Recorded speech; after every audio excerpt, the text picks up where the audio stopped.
before we get into the questions and strategy and clarity session, let me say something that I think may help somebody here, and I can get into the questions. And I think this is very important, because we're talking about question and answer session, or you asking me questions about key areas of life, especially career, business, whatever that you think I can provide you counsel. Many a times people don't know how to approach, sessions like this. People struggle to make the best out of sessions like this, because we have to understand that as a people, especially for us younger people, and I say young people, I mean, if you're below your 50s, trust me, you still have a lot ahead of you. Because if you're 50 years, if you live right and live healthy, you still have 30 years ahead of you to do impact across the world, right? So when you encounter, let's say, a mentor or an experienced person, or anyone that you genuinely believe that you can learn from them, you can glean from them, you see, one of your best moves is not to admire them, right? Because they don't eat admiration. You don't need to admire them. One of the best moves that you can make is to know how to ask precise questions, right? And what do I mean by precise questions? I'm talking about not asking questions to invite opinions. No, not asking questions to get motivation. That's for babes, that's not for you. Not asking questions to get general advice. No. When you meet a mentor or somebody who you think that they have done something that you want to do, or you believe that they possess something that you want to also possess or experience, you need to learn how to challenge yourself, challenge your mental strength to ask questions that can compel that person to go beyond the surface level, right? Go beyond the surface level.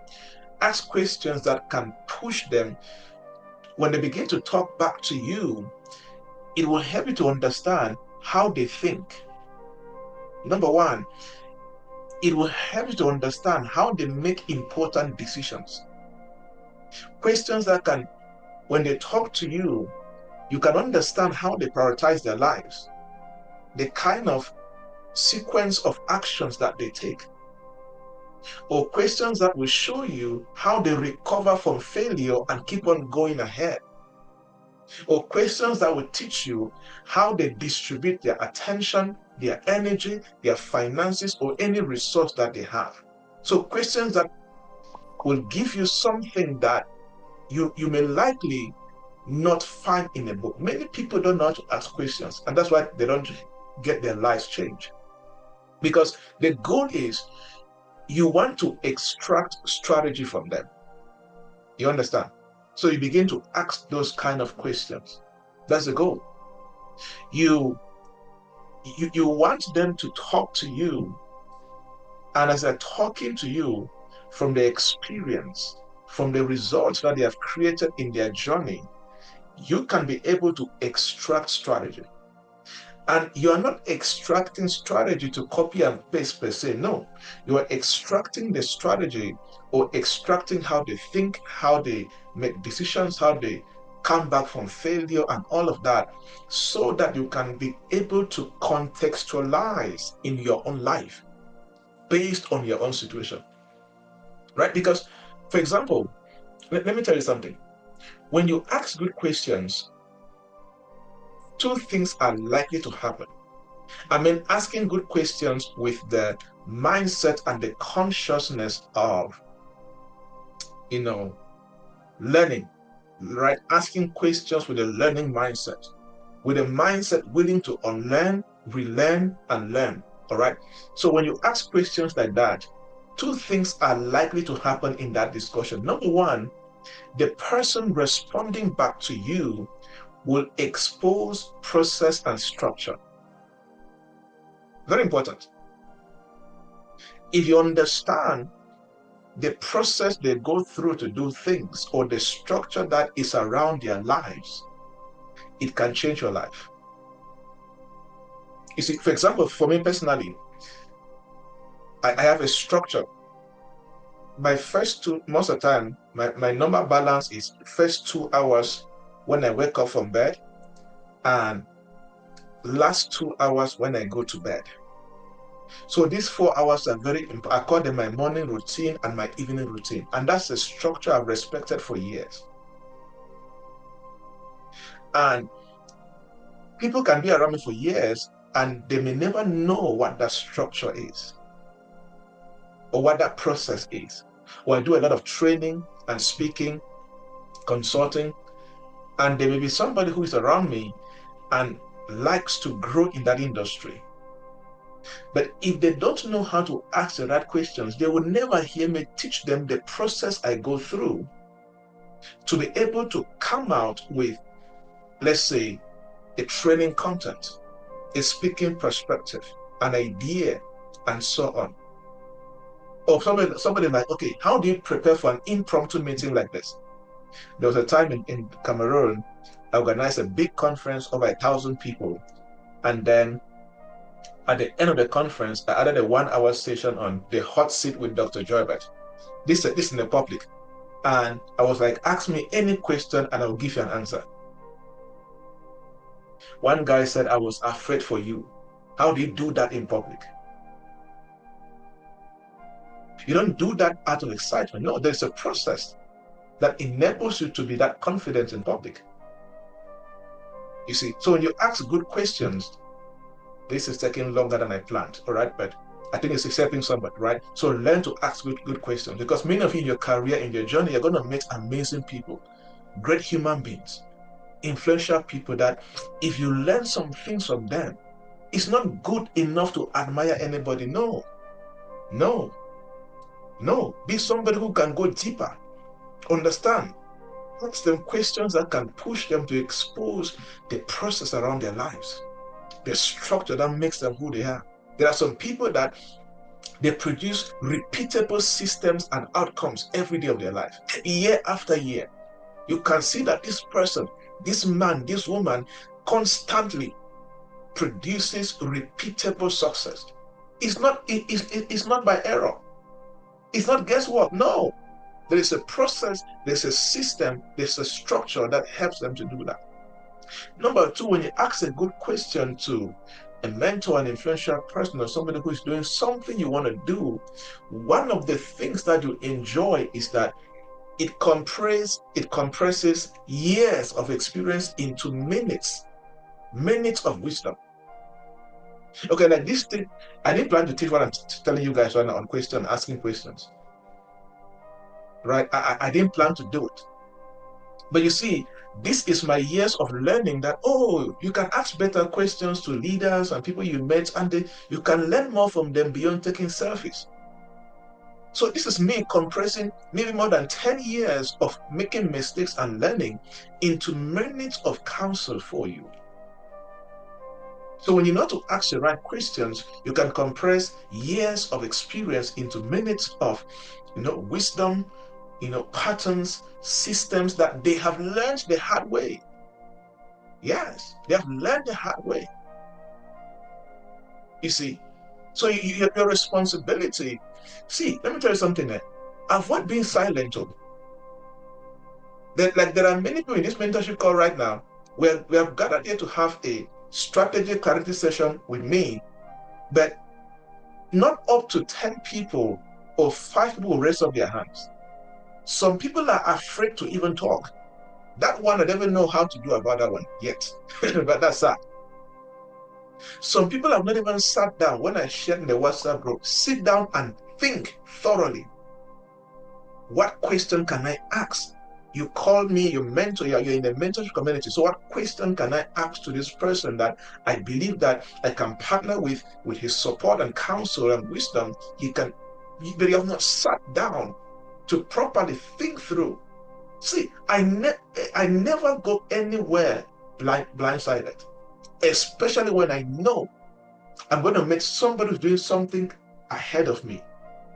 Because my responsibility in that meeting, in that place, is not to be a listener alone. No. Listeners alone are consumers. My responsibility is to be a good listener and then ask good questions that can give me something that maybe a book will not give me. Then from that perspective now, I now go a step further and I begin to contextualize what I heard from my question. So I begin to translate what I heard into my own environment, into my own timing where I am in life, into my own capacity. Please avoid blind imitation. Blind imitation produces dependency.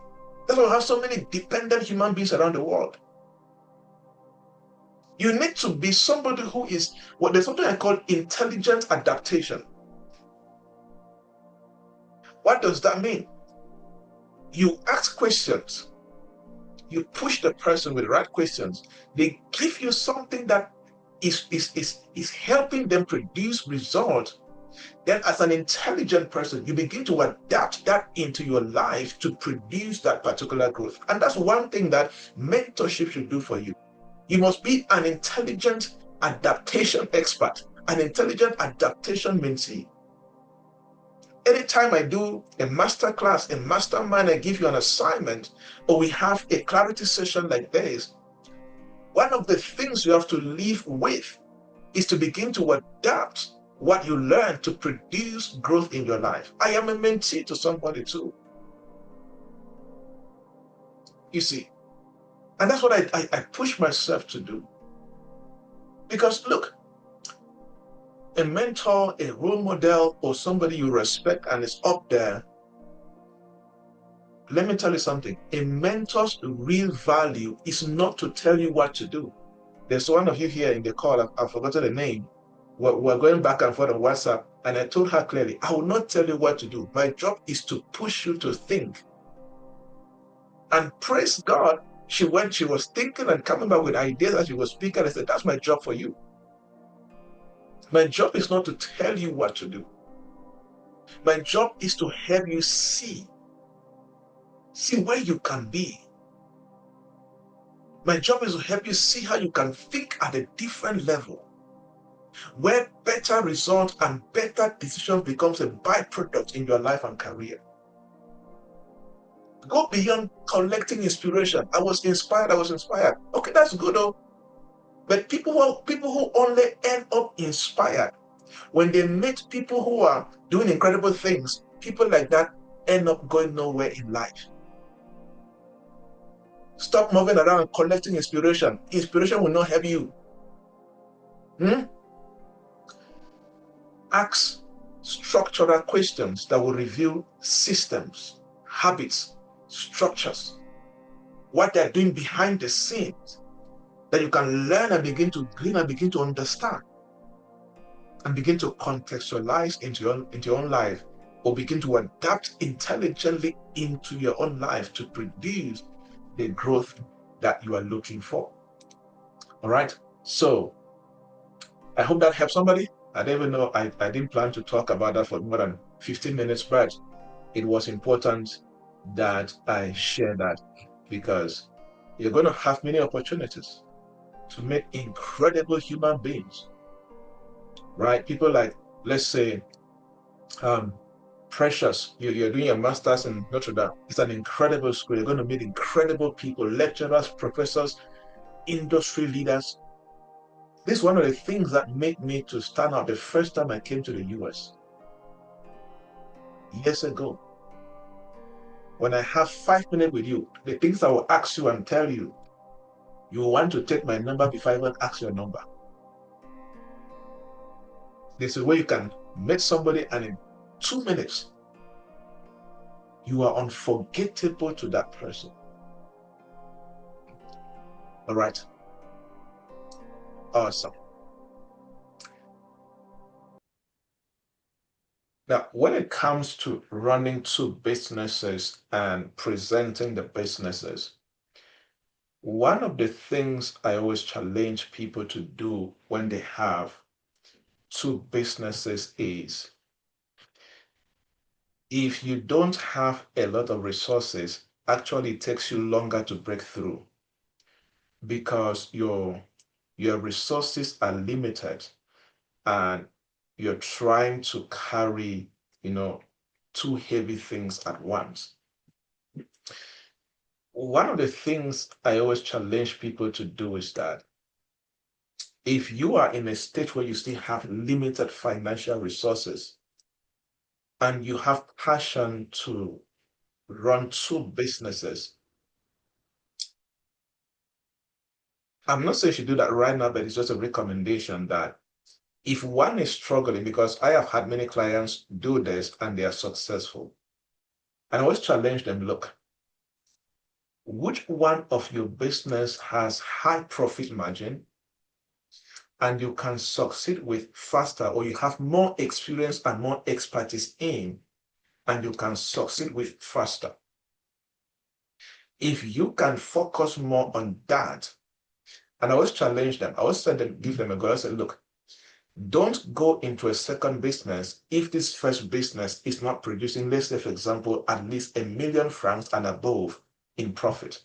Only step into a second business if your main business is so stable and can even run without you for a few days, and the profitability, it could be, it depends the amount you set for yourself, 1 million a month, 500,000 francs a month, it depends. All right. Now, because this kind of question that you ask, it also reveals that you have limited resources.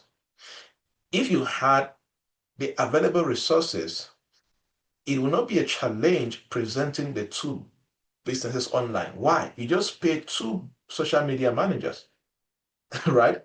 And you train one on how the business in furniture functions, and you train another on how the business in cosmetics function. If you have the finances, that is the best way to do that.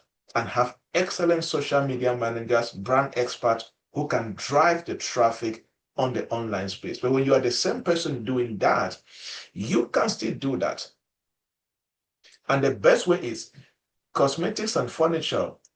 These are unique brands and they have unique customers and they have unique attention, drivers.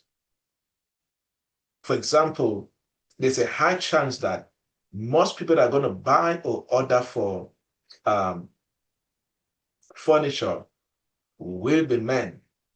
There's a high chance like that. All right. And then for cosmetics, there's a high chance that the orders are going to come from women more.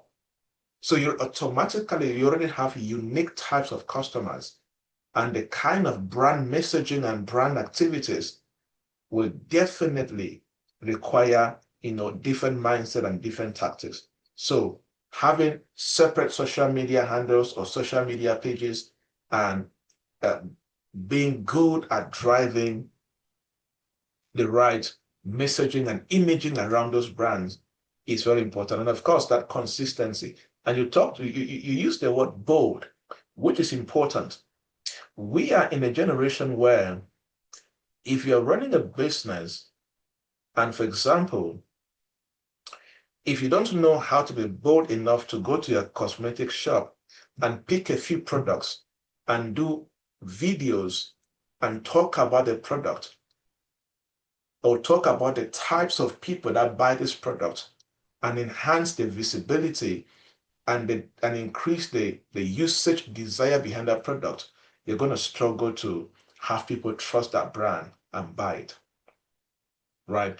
And it's the same for the furniture business.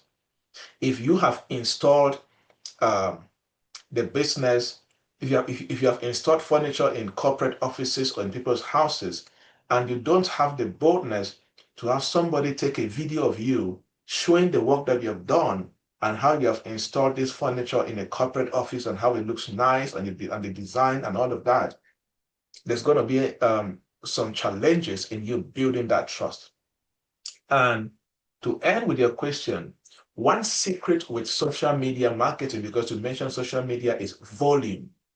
Volume, right? What does that mean? If you run any brand on social media, the more you post about the brand in diverse ways, the more you're going to succeed. So volume wins more on social media. And I'm saying strategic volume, all right? Good pictures, good messaging, good written content, uh, uh, um, diverse ways, but it's volume. For example, you cannot run a brand on social media and you post less than 4 times a day. It means you're a very lazy marketing person. You're a very lazy entrepreneur. You create a system that, worst case scenario, you should post at least 4 times a day if you want to build a brand around your business. And that's why most businesses in this generation, when they start making some good amount of money, one of the first people that they, in the days of our mothers, hiring a secretary was more important. But in our generation, when you start making money, one of the first people to hire very fast is a social media manager whose job is to create and post. And you give them a task. Then I know people that the social media managers post after every 2 hours. You get the perspective, because it's about volume, but not just volume with junk. No, strategic volume, good content, well done, and all of that. All right. So in that, your boldness, volume is very important in doing that. It is going to help you in scaling the business and all of that. And when it comes to furniture, just to add, furniture business is also a relationship building business. I know somebody who runs this kind of business, and he makes millions every month, and he doesn't produce anything. He's just good at making sure that he gets businesses, individuals, and furnish their houses, get the deals, go buy and come do that. So he's constantly always making sure that people constantly know him, that this is what he can do.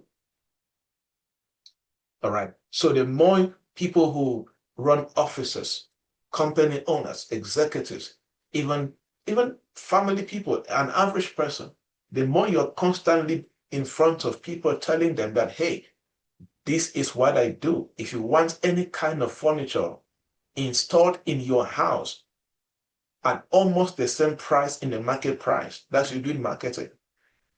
All you need to do, call me and order.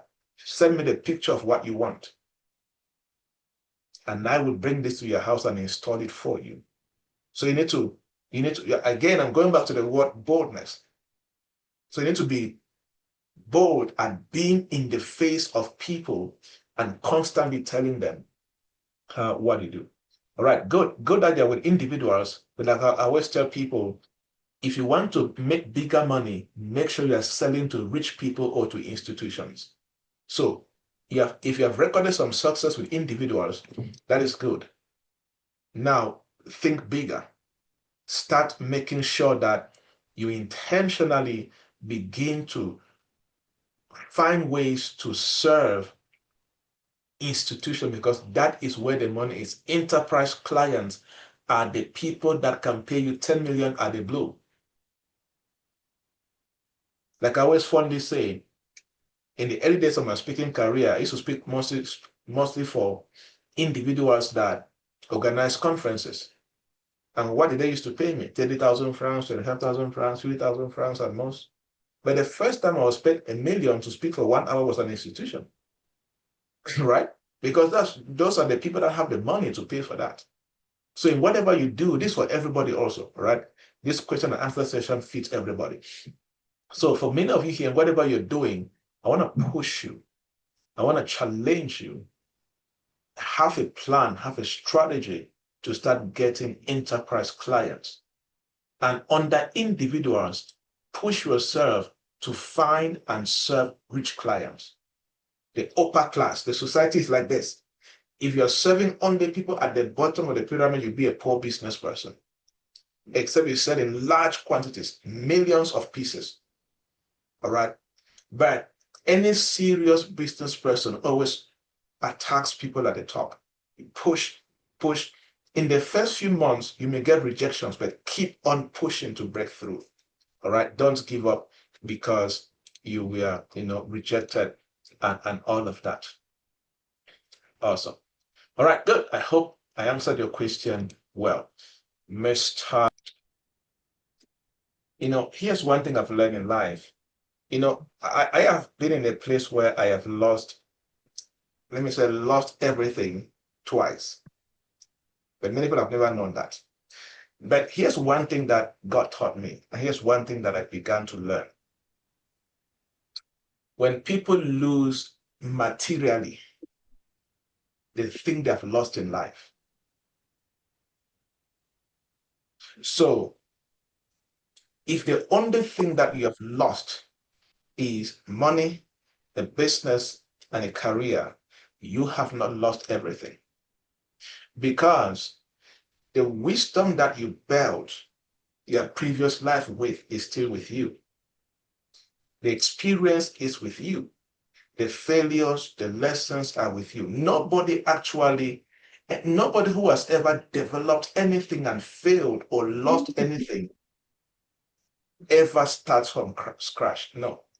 You are starting from a place that you are better than where you used to be 20 years ago or 10 years ago. Now, the challenge of people is that they allow the loss of material, the loss of finance, the loss of status or position to define them. And if you look critically, you understand you have not really lost anything, because all that you think that you lost came out of you. Even God spoke creation into being. That's why I always say that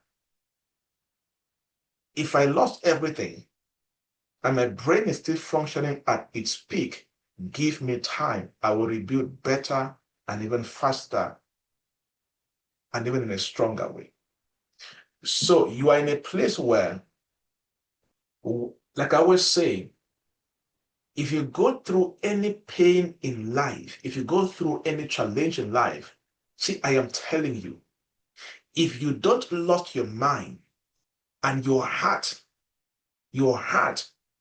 is not discouraged, you have not gotten into the place of bitterness and pain and unforgiveness, I am telling you, if you stand with God, you will not only recover, you will do 10 times than what you did before. So, my counsel to you is, if what you used to do before is still in your heart, what you want to do for the rest of your life, go back and begin to restart and rebuild. Because I tell you, before today, you are building from guesswork, assumption, and trial and error. But if you are rebuilding anything now, you are building from wisdom, experience, and a structured foundation. And don't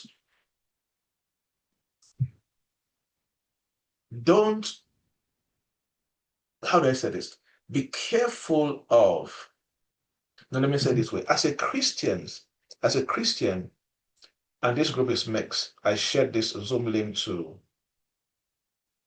my other group where people who are spiritual sons and daughters. So somebody may likely ask a question here that's a spiritual question. So mentees should be like, why is a spiritual question? There are spiritual sons and daughters in the call.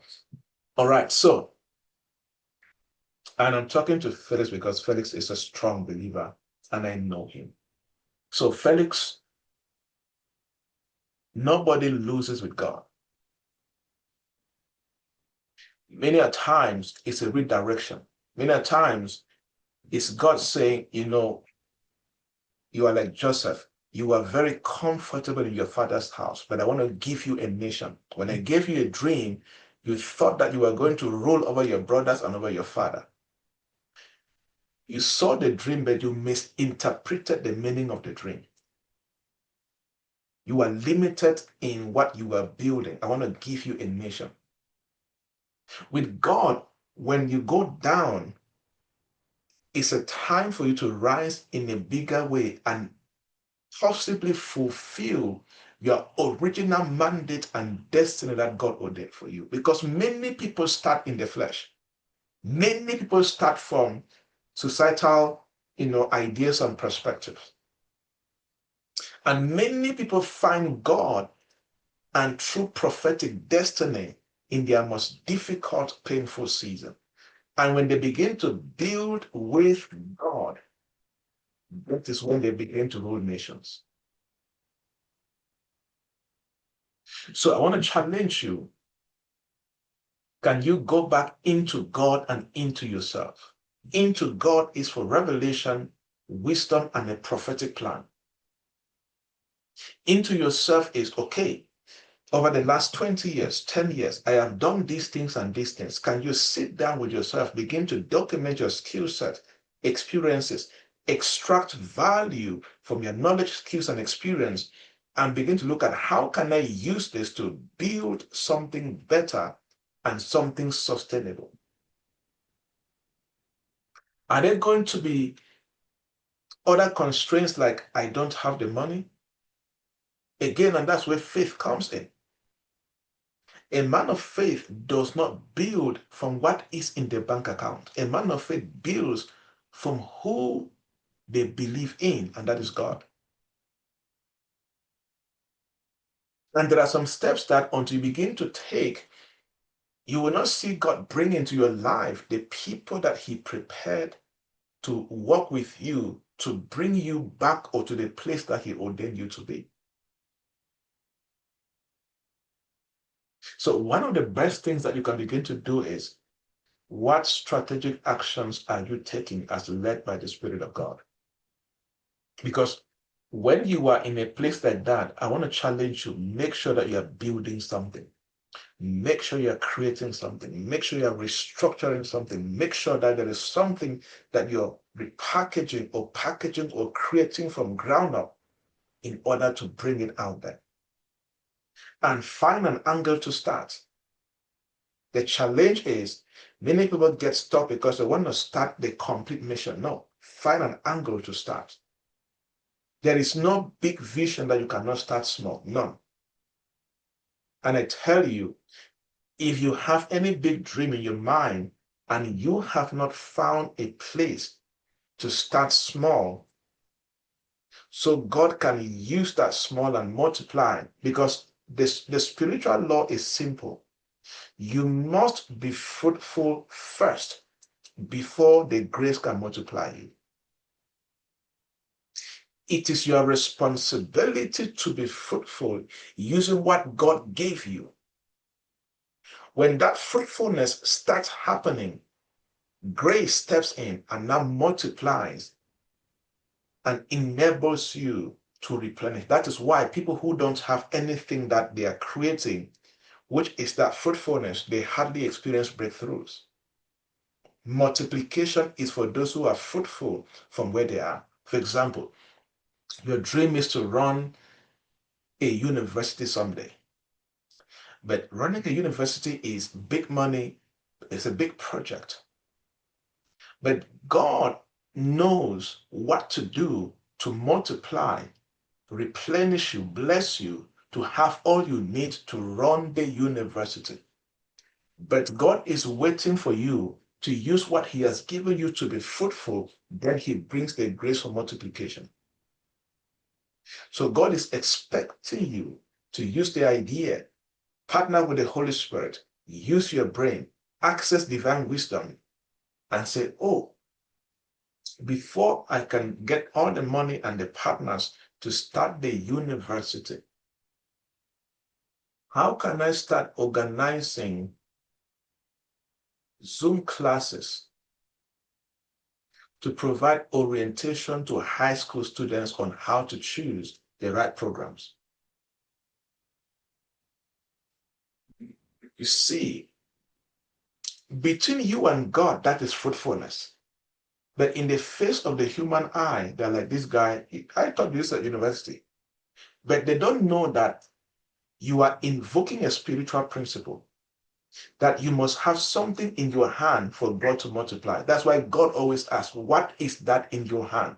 For God to use you to destroy Pharaoh, you must have a rod in your hand.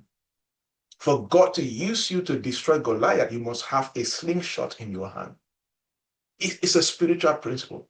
But many people don't pay the price to be fruitful. And being fruitful is your responsibility. God will never do it for you. You know why? He already did it for you. That's why he gave you a strong will, gave you a brain, gave you the Holy Spirit, gave you the ability to access divine wisdom. I'm telling you, if you don't pay the price to be fruitful, you can stay stuck for 20 years and blame God for not blessing you. Meanwhile, you are breaking a principle. So as you said, you are not starting from scratch or from zero. You're starting from somewhere better than you used to be. But I want to challenge you from that place where you are. Can you be fruitful and watch God in a short time do something for you that even you know it was the hand of God?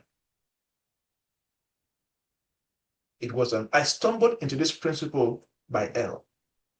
Because years ago, the same thing I've gone to 20 countries doing, and I've done to, senators, former presidents, and different people. The same thing started as a little fruit in a small church in Congo. And sometimes gathering fellow friends into my small room in Congo and teaching them. The grace rests on what is fruitful. Being fruitful is not perfect. It's not talking about being perfect. No.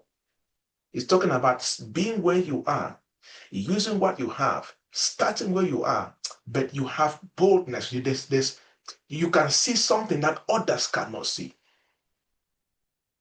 In 2010 and 11, I used to tell my friends, there's something I'm teaching you guys, that thing will take me around the world.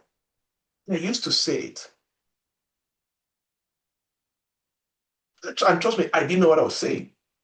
I always say it was as if the Holy Spirit came over me like he came on Samson. And I would do the same things.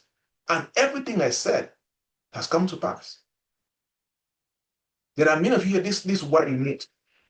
There are some of you, you started being fruitful and then you stopped. You are not seeing the result as you expected. Let me tell you, the Bible says that through faith and patience, you inherit the promise. There is a dimension of being fruitful that if you don't pay the price and stay for 7 years, you're not going to break through. This one is like an entrepreneurship spiritual law.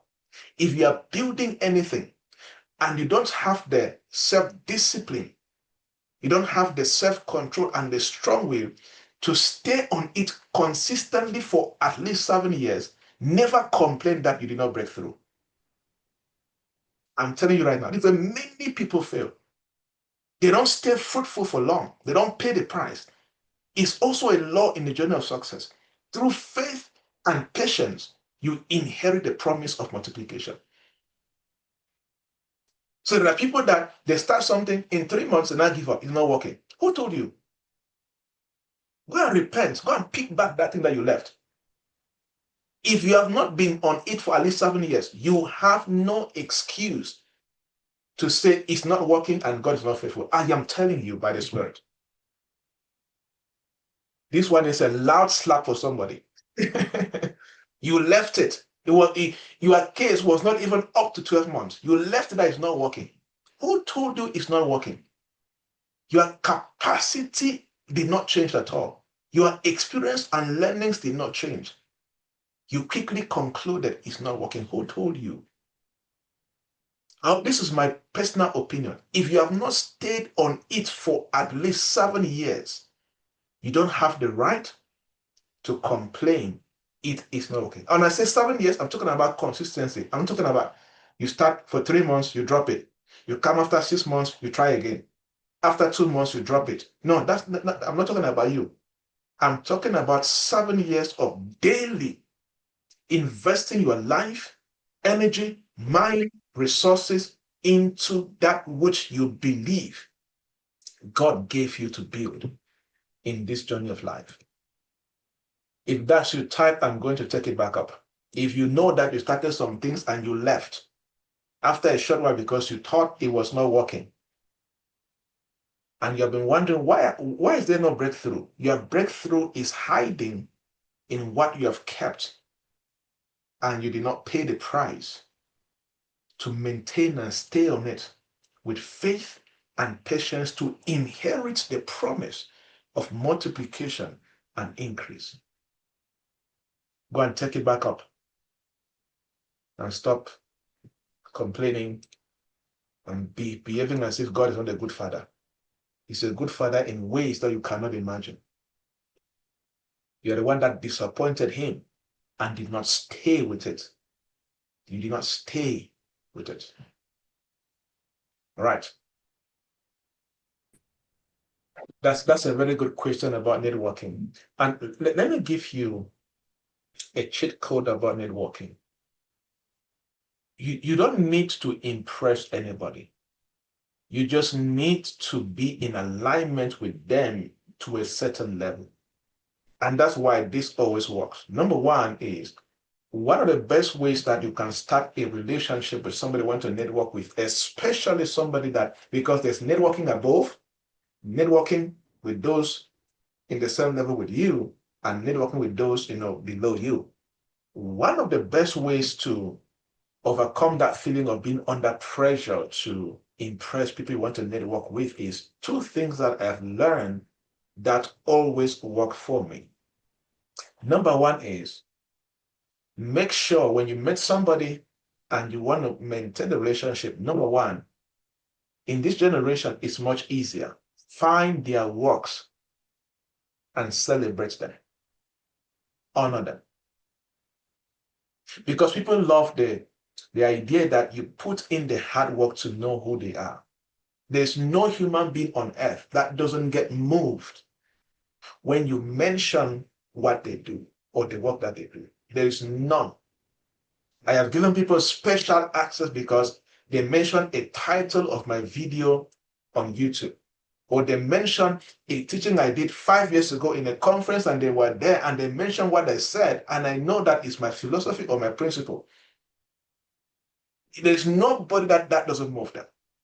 So number one is, when you want to maintain a relationship, especially with somebody who is above you, do some research, dig about them, find key things about them, and just honor them and celebrate them. Nobody, there's no human being that doesn't speak to the heart, none. So you're not under pressure to impress. No, you're just doing the right thing. When you have done that, number two, if you have found an alignment where you think that, because when you want to network with somebody, there's a reason for that networking. That means you must find the alignment. Then find what they do that causes that alignment, and find, like I started with the introduction, ask questions regarding that particular thing. So find a question. It could be a question to learn or a question to challenge them, not in a bad way, but just to say, oh, I read this article about you. I watched your video. You said this and you said this. Please, how did this concept contribute to the work that you do? Or why do you believe that this philosophy is important in this industry? Anybody who has a brain will always pay closer attention to somebody who can ask them a further question about the work that they do. All right. From that level now, you cannot go ahead. If you are doing something in the same field, one of the best things that also works is, as you begin to push that relationship, begin to find a place that you can serve. Find a place that you can serve them. You can suggest to volunteer in what they're doing, suggest to anything. Just find where that you are. Always be the first person to give. It's one of my laws. I am always the first person to give. Right? That way, they see you as a value creator, not because if those people have 100 people coming to them, 99 are coming to beg or to take selfies or to do something funny. A few who come to them come to give. And when you're a giver, trust me, it puts you on a different echelon. So find a way to give back to them.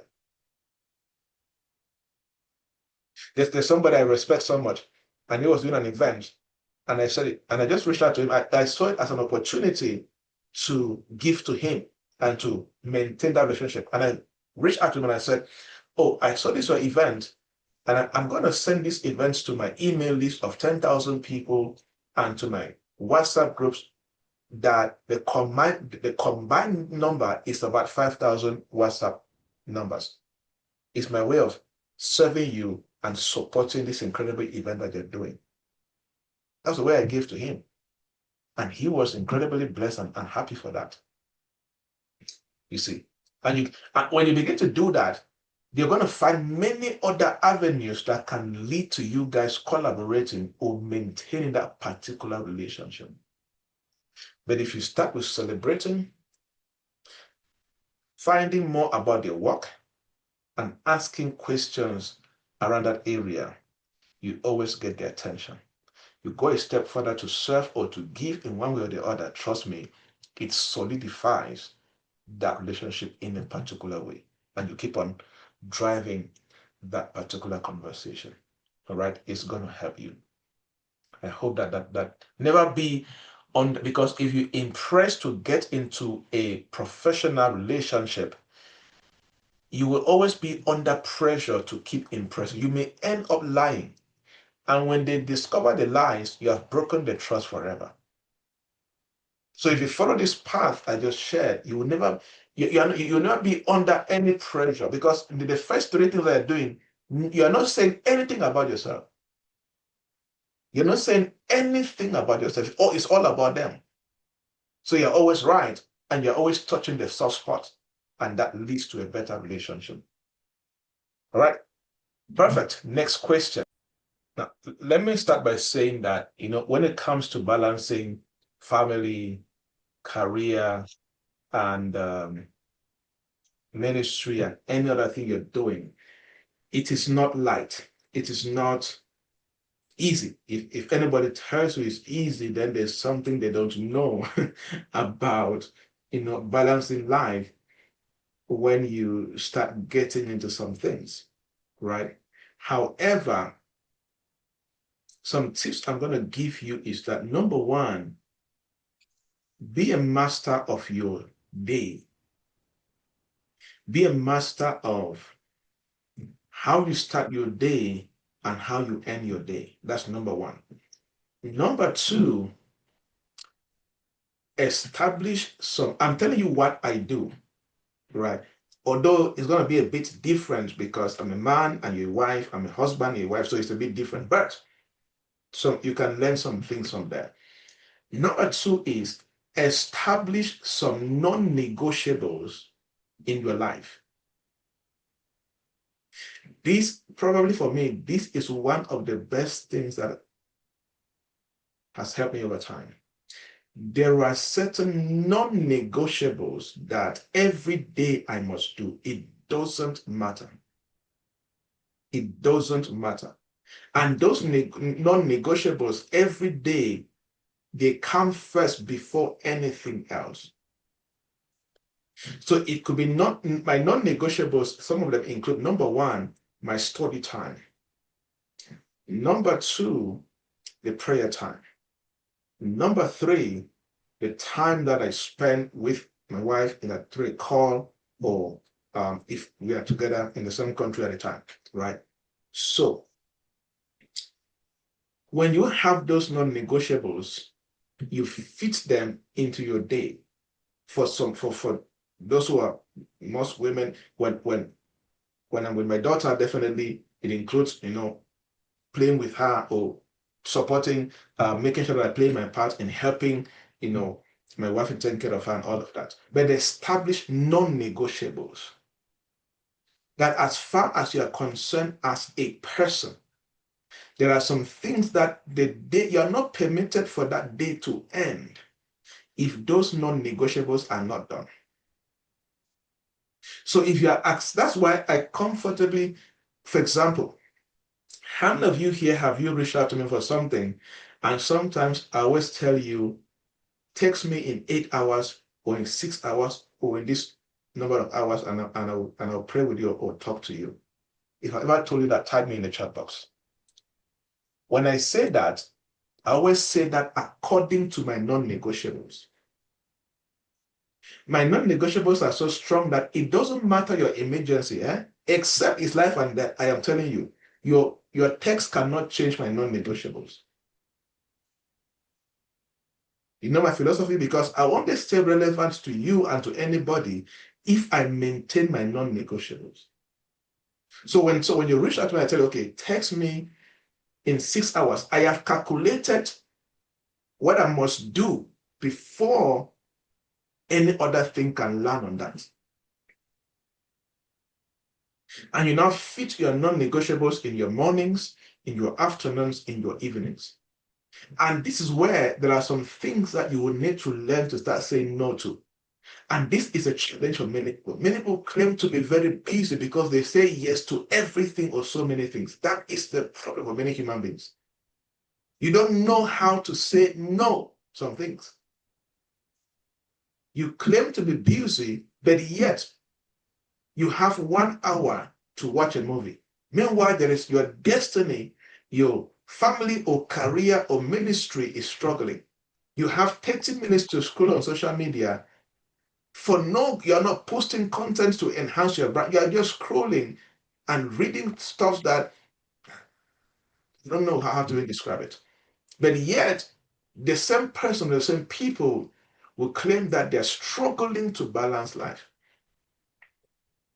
The challenge of most people is that they don't know how to say no to many things in their lives. They don't know how to, have that high level of self-control and self-discipline and that strong will to put that this is non-negotiable as far as my life and the things that I do are concerned. The next tip I'm going to tell you is there's a place in your life you get as a person where you begin to value time more than activity. I was coaching one of my clients and I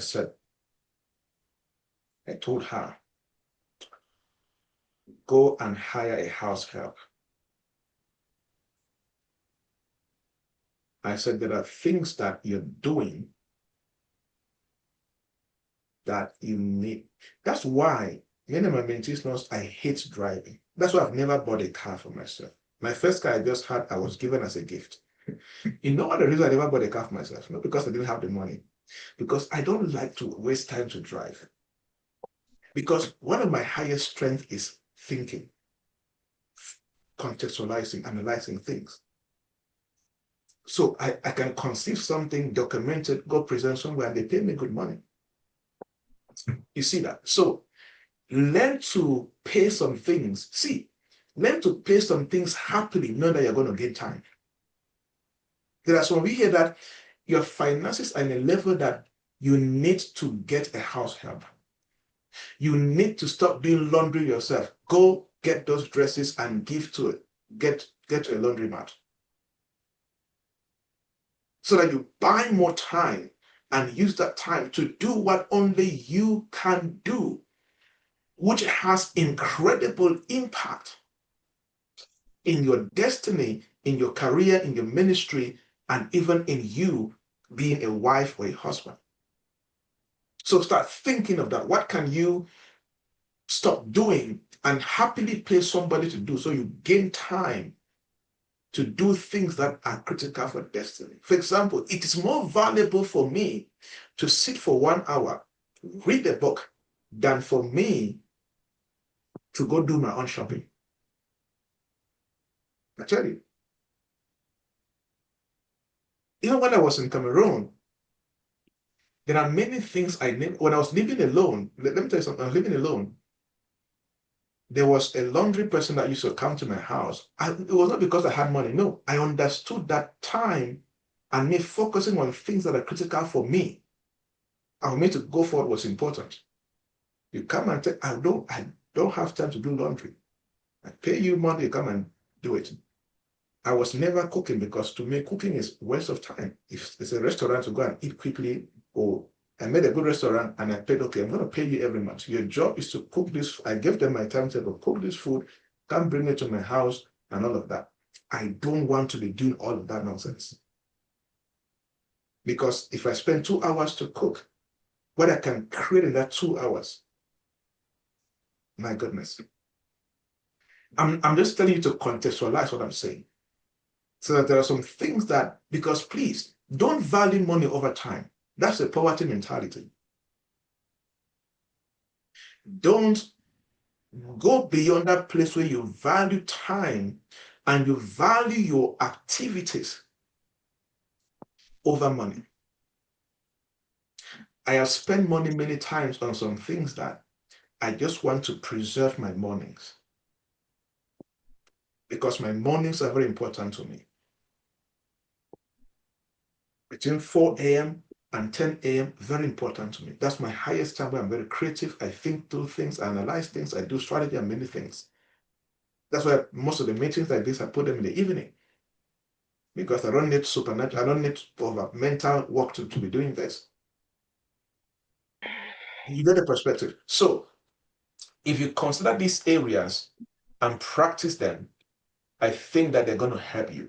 All right. And again, you see those non-negotiables, learning to say no because of the non-negotiables, and pushing yourself to the extent that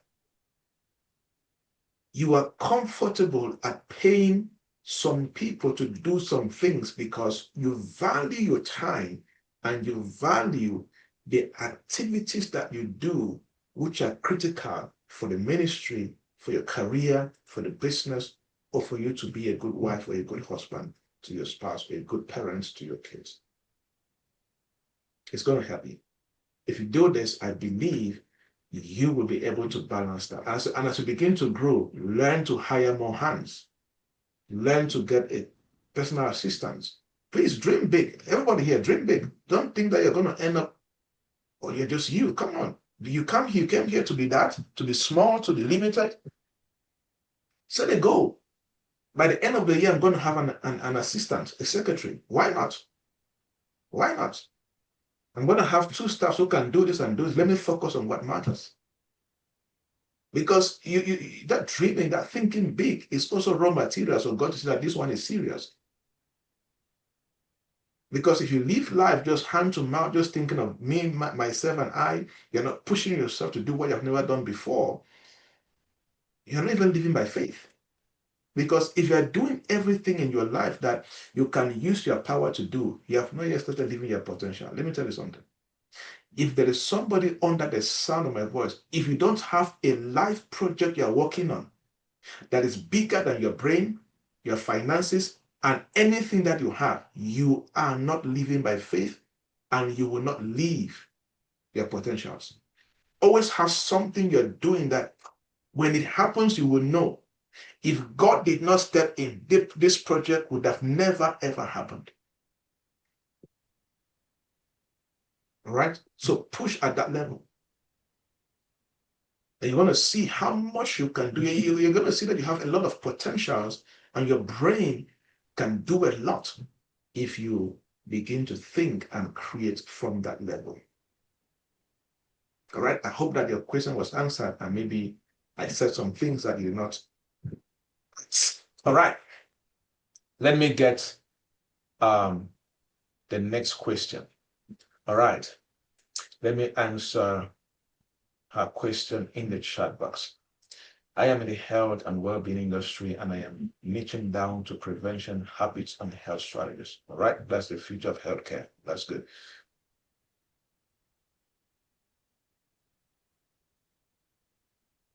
Okay. What criteria do you usually use to determine what type of worksheets to create for your programs? The number one strategy is the problem of the clients. Is you understanding that the client is in point A and they want to get to this point B, and there is a problem in the middle between point A and point B. And your worksheet or your framework or your checklist or whatever you're creating is to help them overcome that particular challenge to get to point B. right? And because they want to get to point B at all costs, but they don't know what to do to get there. So we want to create a worksheet, a framework, a strategy. Start from the problem perspective. Number two, start by understanding where do they want to go, so that your framework or your worksheet is the bridge that can get them there. That's why somebody who is a good strategist is also a very good researcher, a very good analyst, a very good observer, can ask good questions to understand the pain points and the problems that they are going through. All right. So the more problems that your clients are telling you, or your potential clients are telling you, the more worksheets you're going to create, and the more programs you're going to design for them. And when you design the programs, you will always hit the nail on the head, because you're designing not from what you think, you are designing from what they told you is their problem. And number two, from what they said that, hey, I am healed, but I want to get here, but I'm confused. You're like, don't worry, I got it. I have a bridge, I have a worksheet, a framework, a checklist. If you execute this for the next 21 days, 30 days, 6 months, 9 months, you're going to get here without any issue. All right. So spend time. So if you have the time, you can do more surveys, create more. If you have a WhatsApp group, ask questions that will push them to tell you their problems or the roadblocks they're facing when they try to get from point A to point B and they failed. Use all of that, and you're going to create incredible, worksheet and frameworks for your clients. All right. I want to host an event that will also include an audience from Africa, especially Cameroon. I would suggest that what has worked for me over time is I use Zoom and I stream on YouTube. I think that is because I have a lot of Cameroonian audience also. And most of them, when they have issues on joining Zoom, they can always follow on YouTube. All right. So with Zoom, it's very easy. If you're on your Zoom on your computer, if you click on more, you're going to see an icon known as live stream. Right. You're going to see the live stream on Facebook or on YouTube. Just click any of them and then connect your YouTube account to your Zoom. You put the title and that's all, and then you do that. You can even watch there are so many videos on YouTube on how to connect Zoom to YouTube or even Facebook, and it's free, so that those who can access Zoom are with you on Zoom, and those who have network issues can definitely be able to follow on YouTube and confidently follow your program. How can you sell event tickets if I don't have a normal number? Well, when it comes to using platforms to pay for tickets, majority of Cameroonians are not yet very, very familiar with platforms like that. So as a business person, you never give an excuse that I don't know how to receive money. That's a very bad excuse. All right. You have sisters, you have brothers, you have friends in Cameroon that have Momo. Find one that you can trust. Use their contacts to receive cash. A businessman should never say, I don't have this way. If you are in a particular market and there is a predominant way to receive money, it is your job as a business owner to find the best way to receive the money with the predominant channel of payment. So first step, find a friend, sister, a brother. You can use your mother, father's phone number. I don't know who can receive the payments for you. Then number two, then you can use platform as secondary. I'm telling you from experience. When I do a program that people have to pay through seller.com or other platforms, it is always headache for many people across Africa, because that digital penetration, digital transformation is not yet very predominant for many people. So, and many people don't like change. They don't like to try something new. So when you tell them, use this link to pay, they will ask you what they know.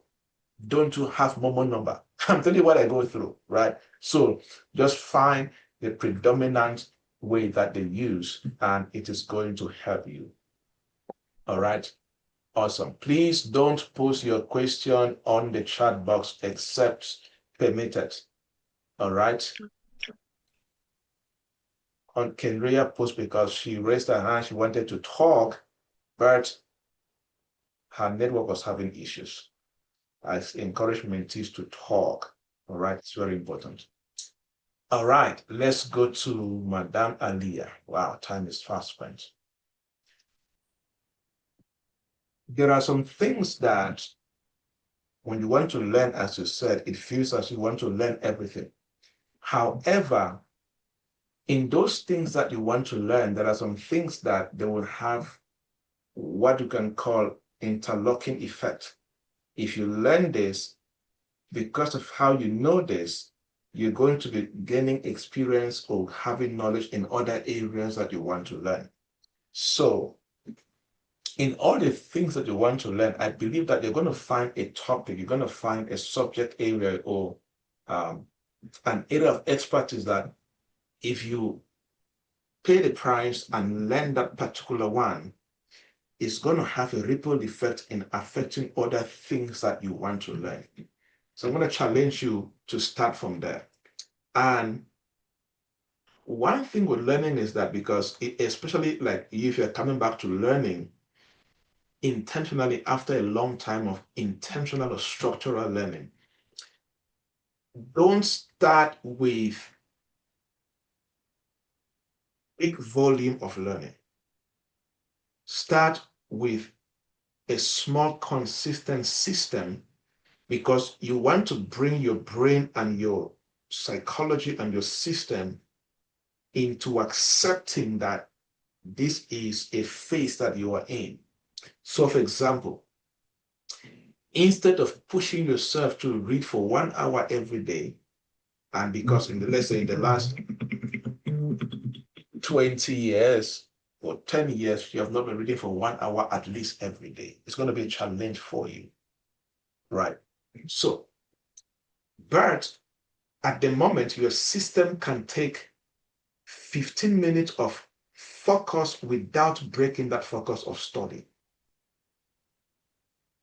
So you can start from there. And you can set a challenge for the next 21 days and above. I use 21 days because it's the number of days that you can establish a new habit.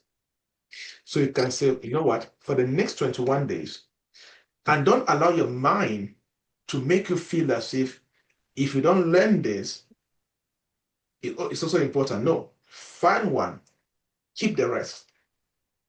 Your mind is going to make you feel like that. But sometimes it's a lie.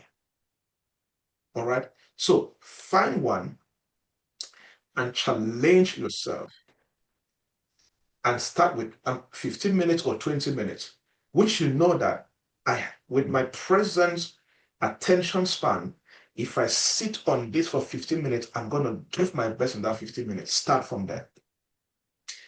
Number two is when you start from there, don't read everything in that topic because you're trying to catch up. What do? In every area of expertise, there are core topics that if you learn, if you catch the concepts, you're good. So what do?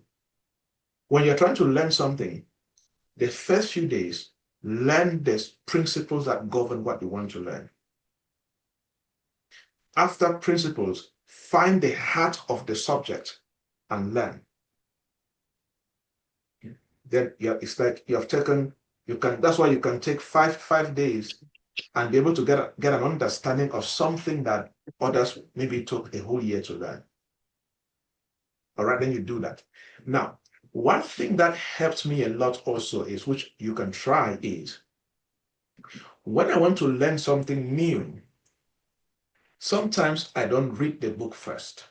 Sometimes I go on YouTube and I find experts who have been interviewed on that topic. And I watch interviews of those experts.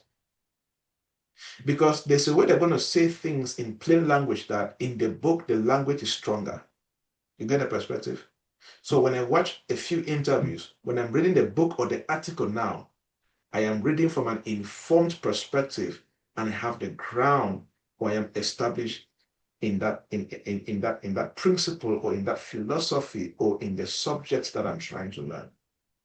And then the last thing is pay the price to be consistent. If you are choosing 30 minutes every day or 20 minutes, pay the price. Make a non-negotiable agreement with yourself that for the next 21 days, I'm not going to break a day in this particular process. And there are some things that you don't read to understand at the beginning. You read to absorb. And number two, you're reading to train, like you who is trying to come back into studying longer and intentionally after a long time. For the first few days or maybe few months, your job is to spark new neural pathways in your brain. So sometimes it's okay to read for 30 minutes and you cannot remember anything. It's okay. The next day, just read again. You know why? Your brain is trying to readjust. Because there are some people that in the last 20 years or 10 years, what their brain was used to consuming is junk. Movies, entertainment, music, social media, and so on. So now to move your brain from that junk consumption and entertainment into education and learning and enhancing mental intelligence, your brain cannot adapt in a few days. So there are days you're going to read, it's going to be as if you cannot remember a thing that you read. It's because there's a battle going on. And you only break through in that battle if you maintain that consistency of doing that.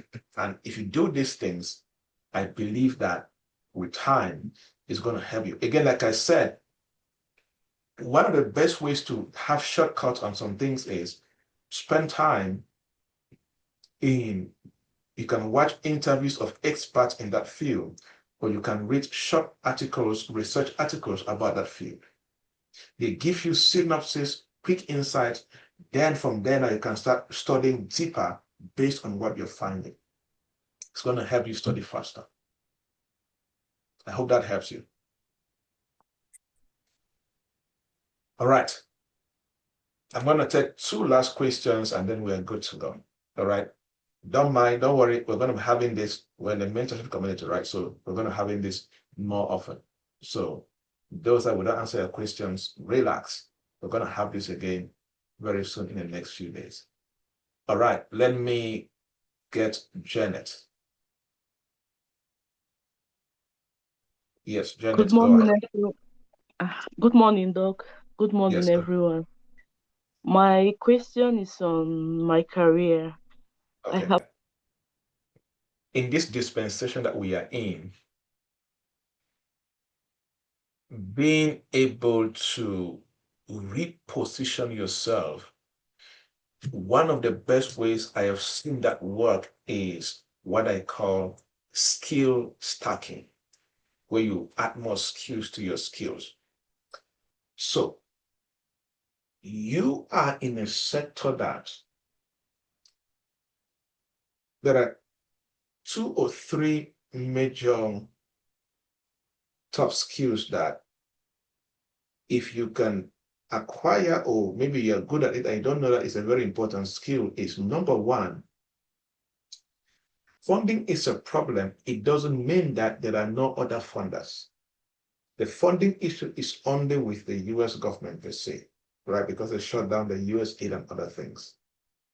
So, because funding is a problem, smart professionals is what they do is they build skills to find ways to solve that problem. So, how can you be a good grant writer and fundraiser to look for alternative means to get funding for an NGO? If anybody sees that in your CV, they're gonna try to trust you that okay, we may be struggling with funding right now, but there's somebody who says that she has the skills to write grants, and number two, she has ideas on how to get alternative funding, and maybe begin to suggest, oh, you know what? We can start getting local funding sources. How can we create a program where we partner with elites from a community and raise money from the elites to do this and do that? Number two, the second skill is advocacy. Let me say advocacy and being diplomatic.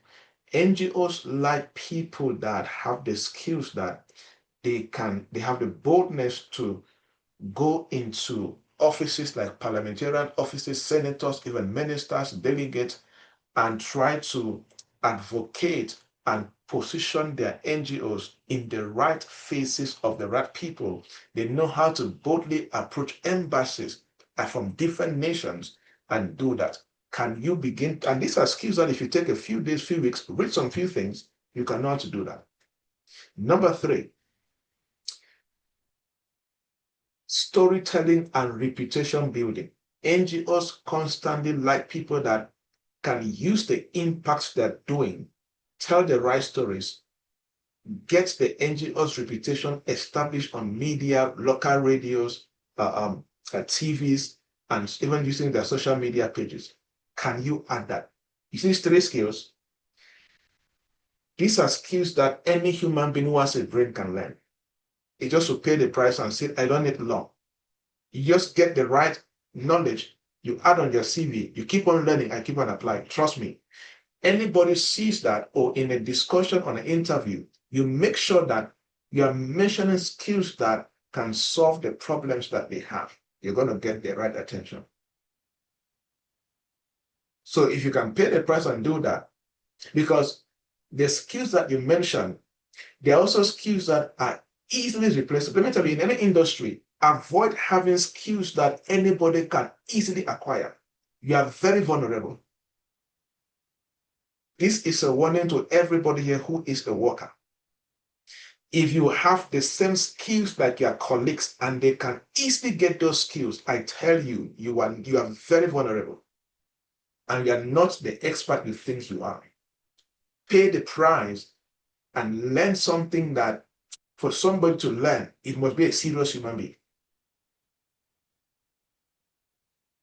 So that even if you lose your job, trust me, it will not take long for you to be hired because you will know what to do, how to do it to get their attention.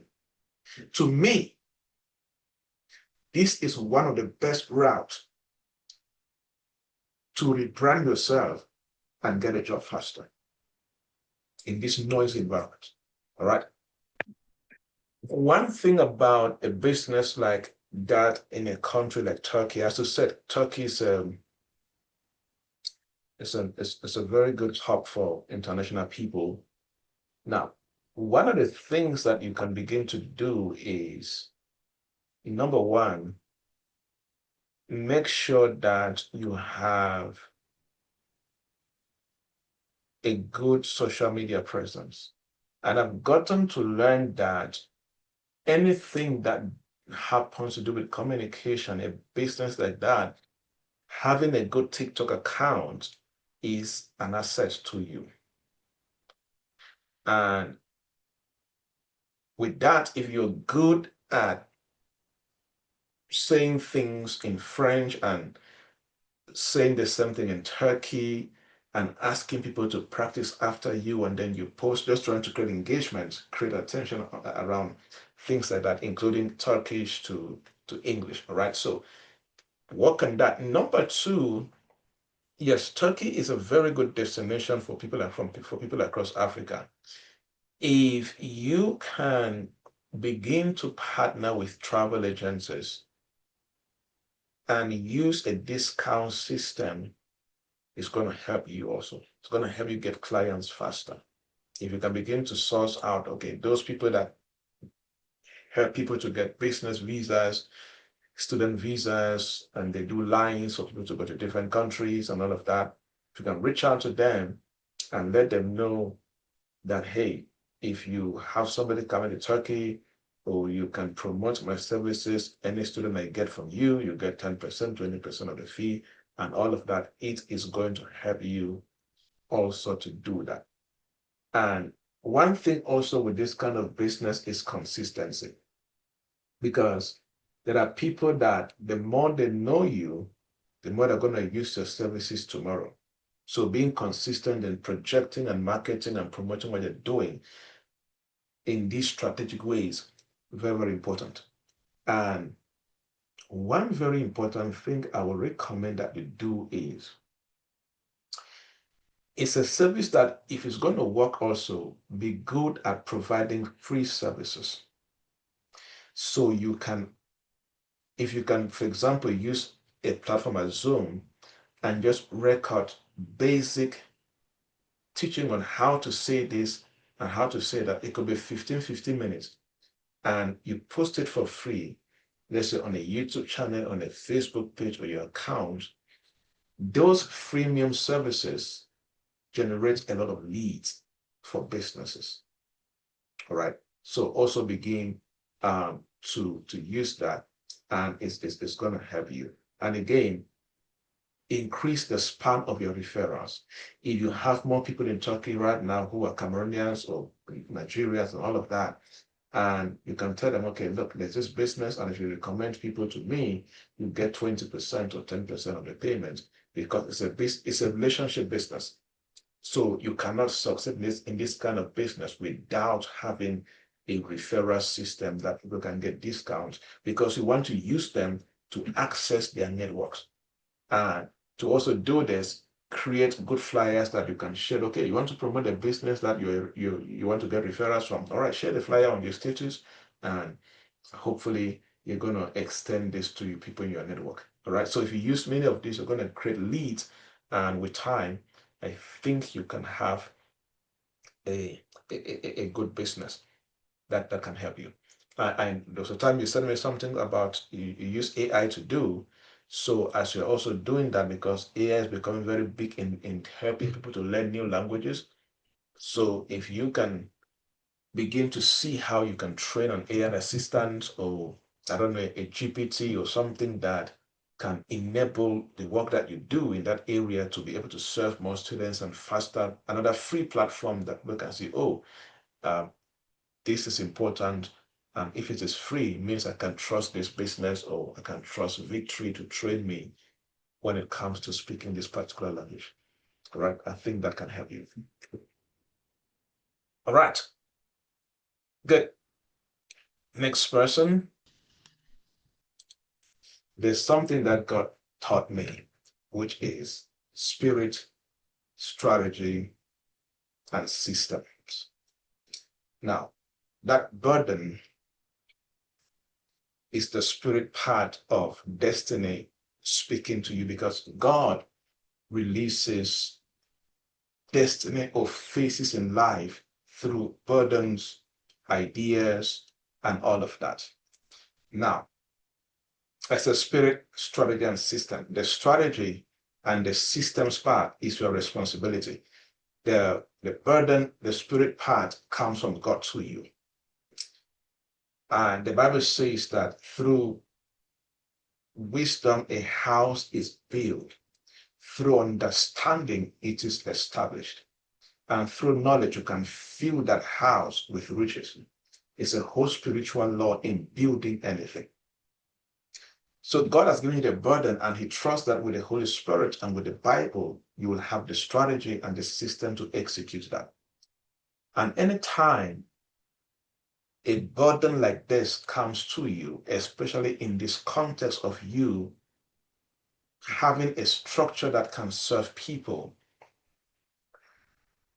there are two major things that the burden bearer must do. Number one is create a basic structure around that vision, around that burden. That basic structure can be, in your case, for example, is number one, every Sunday that you meet, before that Sunday meeting, let me come back a bit. Document the vision and the objectives of that particular burden that God has given you. The good thing is you are in a better place because you have done it before somewhere. So in a place where you can just replicate it. So document the vision, document the objectives and what you want to achieve. And When you do that, that is your job as a burden bearer and as a vision bearer. Your next job, Jesus said, follow me and I will make you. Jesus knew the picture of the disciple he wanted to make. So the next step after you documenting the burden and the vision, all of that, is to go out and find your 12. So before the big event, never do a big event when you have not found your 12. There was no way that Jesus did a big teaching consistently before he found his 12. All right. So on Sundays now, you see, you will never find people until you begin to cast the vision consistently. So in your local church, there are many young men that will be part of this vision. But it is your job to begin to cast the vision consistently. Why? Because any vision carries a grace and an anointing to attract the people. God has never given any human being a vision without grace and anointing upon that vision to attract the people into that vision. And the anointing and the grace on that vision is only activated when you begin to cast the vision. So we grew up in a Baptist church, right? So I know that the Baptist church, we always have a special time for announcements in a special way. So you can add to the announcements every Sundays. If you're a young man between the age of this and this, and you believe that you can lead and serve God in this capacity in this young men's ministry, I want to have a meeting with you after church. Cast the vision consistently. As you're casting the vision, remember, it is not your job to convict the people to join the ministry. No, that is the job of the Holy Spirit.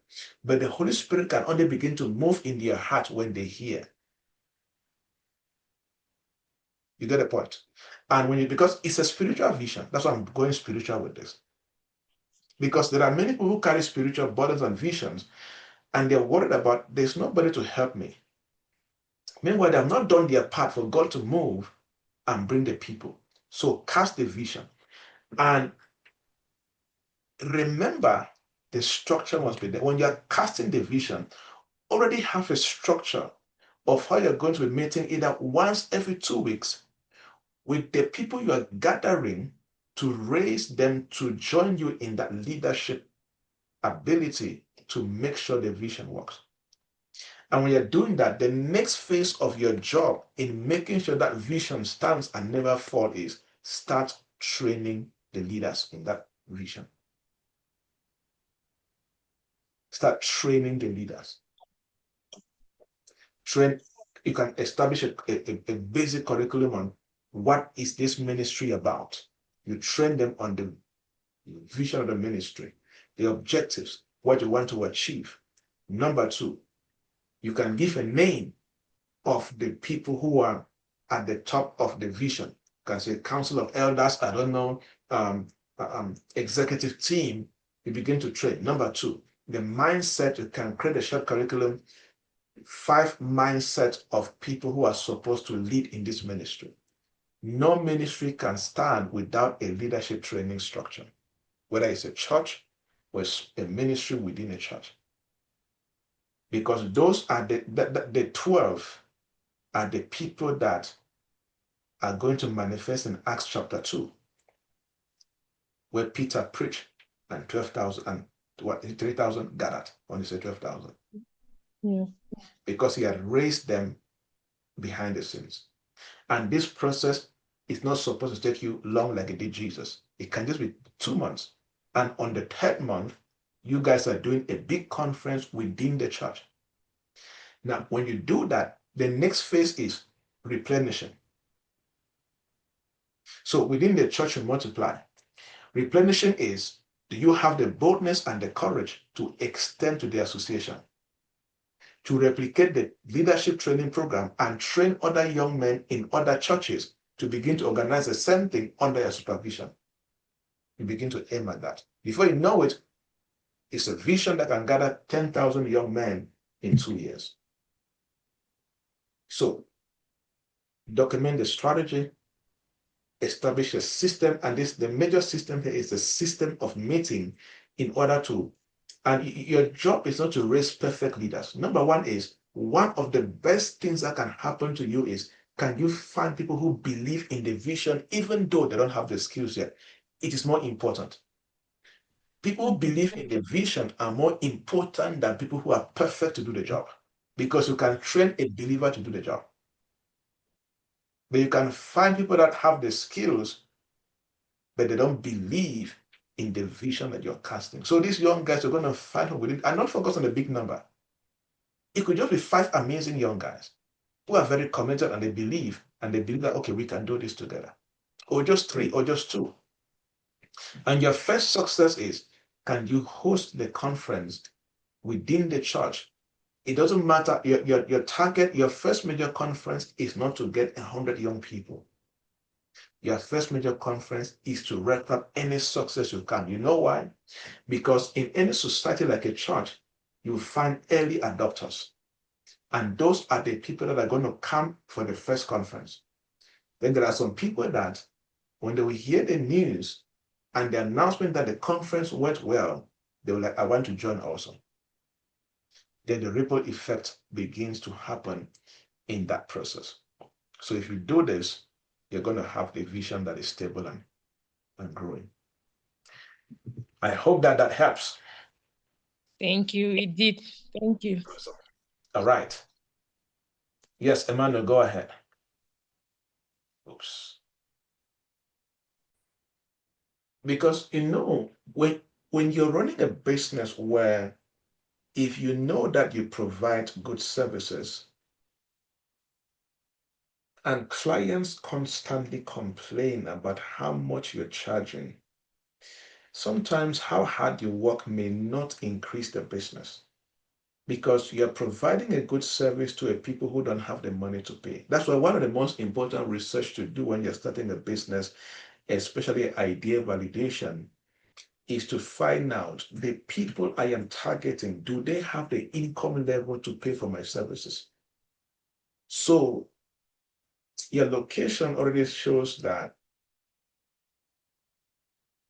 because it's one of those neighborhoods in Cameroon where more than 90% are living either in the lower class or in the middle class and living hand to mouth.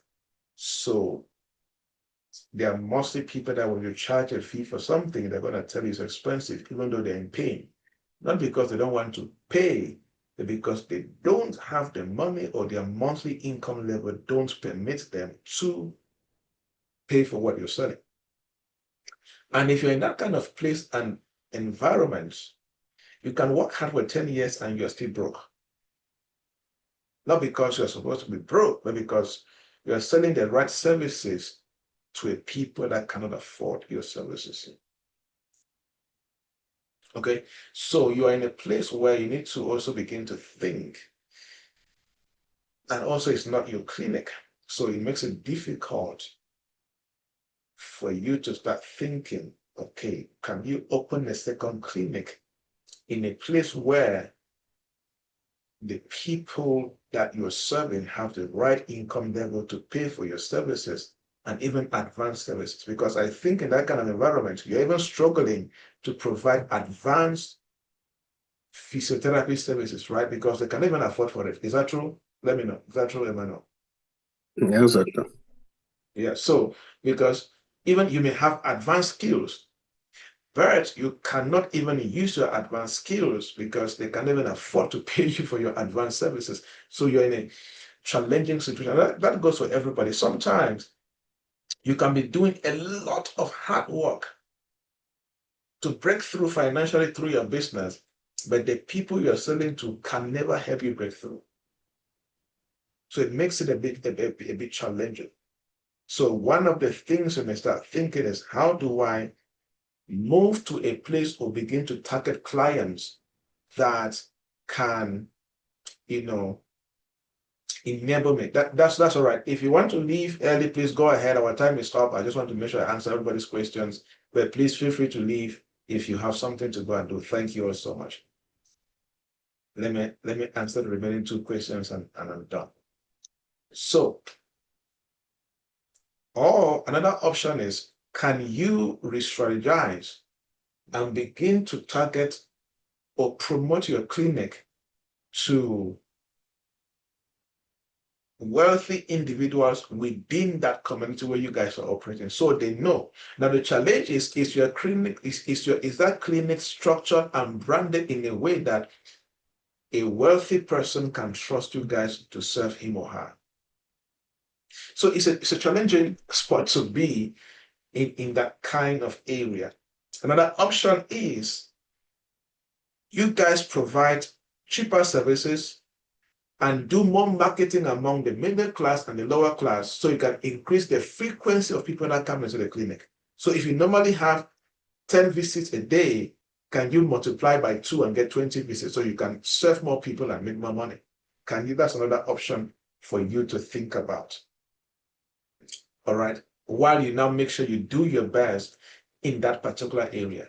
And since you are thinking of doing your own business, the lessons that you're also learning, you can also use to decide, okay, do I maintain the business in the same area, or do I need to make a move in order to be in an area that I can get the right client? So think about these options. You may try any of them and see what works for you in that environment. All right. Okay, thank you. Awesome. Yes, Ms. Pa, go ahead.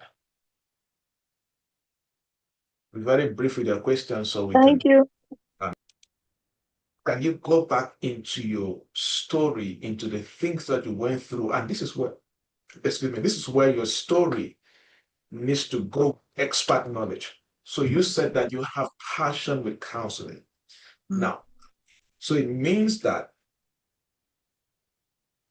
one of the things you may start doing is, can you start increasing your expertise and your capacity on professional counseling?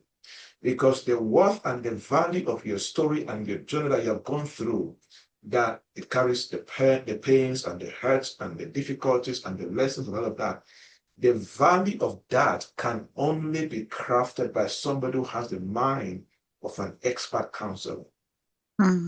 Then you cannot convert it into counseling sessions, counseling packages, even a counseling book, a counseling workbook, and even counseling workshops and counseling conferences. All of these things can only begin to stand when there is a mixture, a balance of your story, your journey. You have the real hardcore experiences.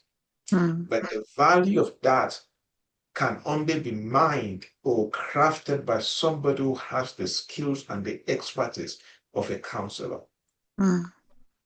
Because, and counseling is, because of technology and the way the industry is and AI, counseling is one of those highly sought after, jobs or skills or businesses of the future.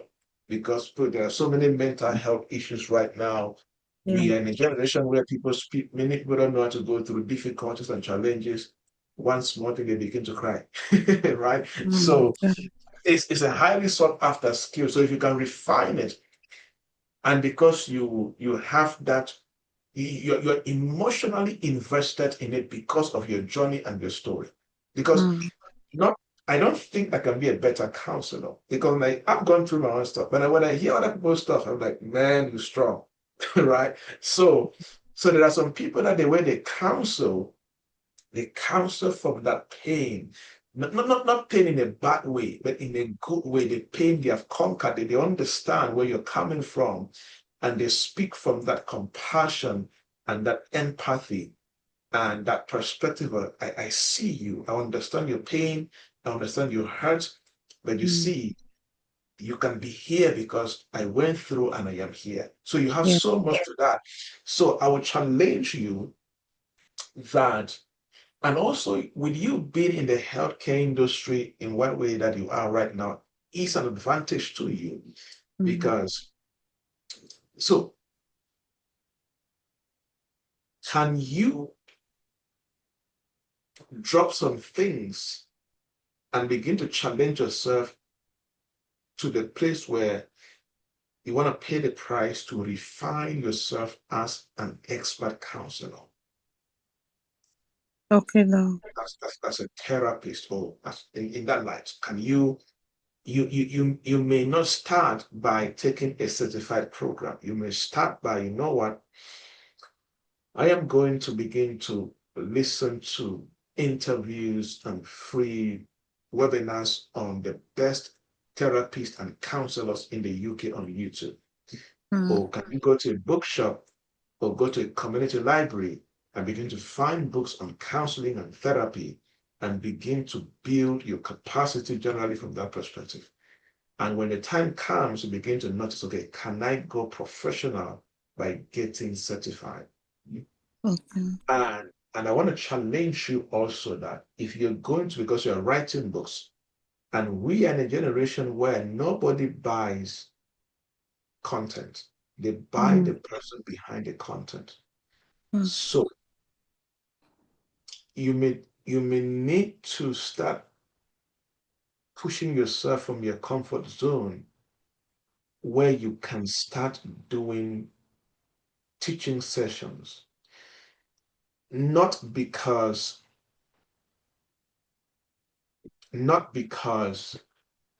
you have the audience, but because you want to start refining yourself and get ready for the audience. So it can start as basic as doing Facebook Live or YouTube Live, and you speak areas of your life, share a brief experience you had, and sit down. And this is where the back end of the work comes in. I have a folder on my laptop where I have documented every challenge or situation I went through, and I've documented the lessons I learned from that.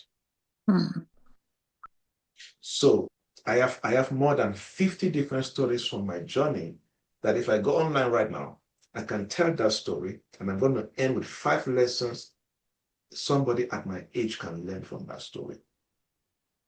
So you too can start doing that back end work.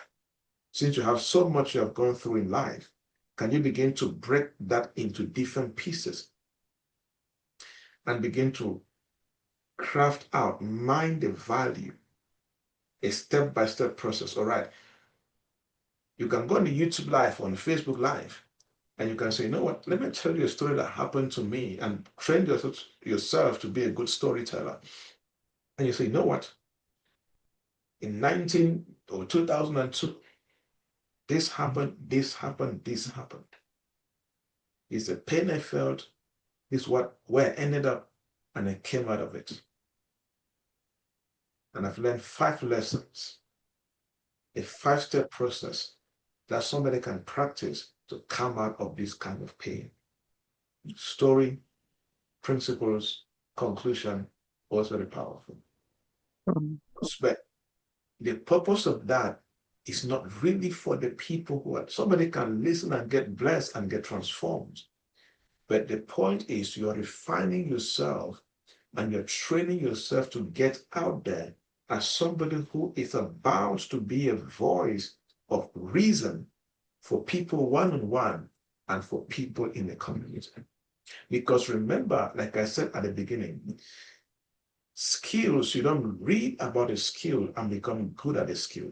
You do the things and you become good at it. And you're in a field where if you don't constantly train yourself to listen, to understand, to process, and then to communicate, articulate your thought in a step-by-step process and take somebody from a point A to a point B, you're going to struggle to excel in what you're doing.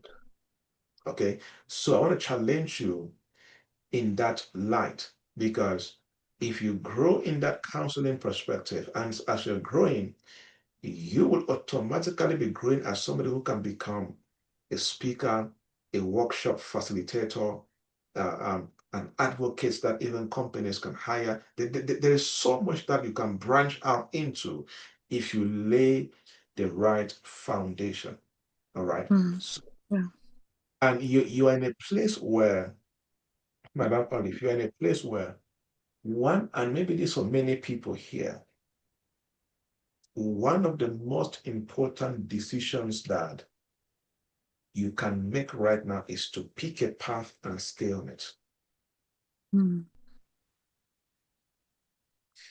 you're in a place where it is very important. And then when you pick that path, establish some non-negotiables that you're constantly going to do on a daily basis to make sure that you would not be average in that path. You're going to become one of the best in that path. And when you pick that path, things are going to happen to derail you from that path, because chaos, the enemy attacks, and people don't know that. One of the highest things that the enemy attacks in the lives of people is firm decision. Have you noticed that the moment you make a very important decision, something will try to go wrong in your life? Anybody, have you noticed that? Yes, no, that's true. The enemy fights firm decisions. The enemy fights good intentions. The enemy fights clarity. He doesn't like it because he knows. See, one of the most dangerous people on earth is somebody who knows what they're going to be doing in the next 30 years. He fears it. I can tell from experience. So you are in a state where you have to drop some things and pick a path that, okay, this is it. And any other thing I'm going to be adding into life will be to enhance this path I have chosen. Even to the extent, if you're going to learn technology, you know the purpose of this technology is to enhance this path I have chosen. If you're going to be writing a book, is to enhance this. The path is there and is clear. And is the path that, and these are the people that end up with impact, income, and influence. If you see anybody that these three things are in their lives, check. There is a path that they picked a few years ago and they stayed on it. And it's never late to pick a path. It's never late. But the point is, be sure that this is it. And every other thing is going to enhance that particular path. All right? And that will definitely help you tremendously. All right, that is it for today. Thank you so much, Tom. Yes, we have almost been here for 3 hours, but it was worth it.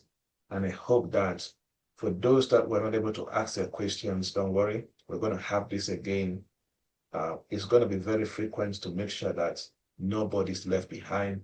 In most cases, I mean, some people have scheduled one-on-one sessions if necessary to provide all the support that is needed.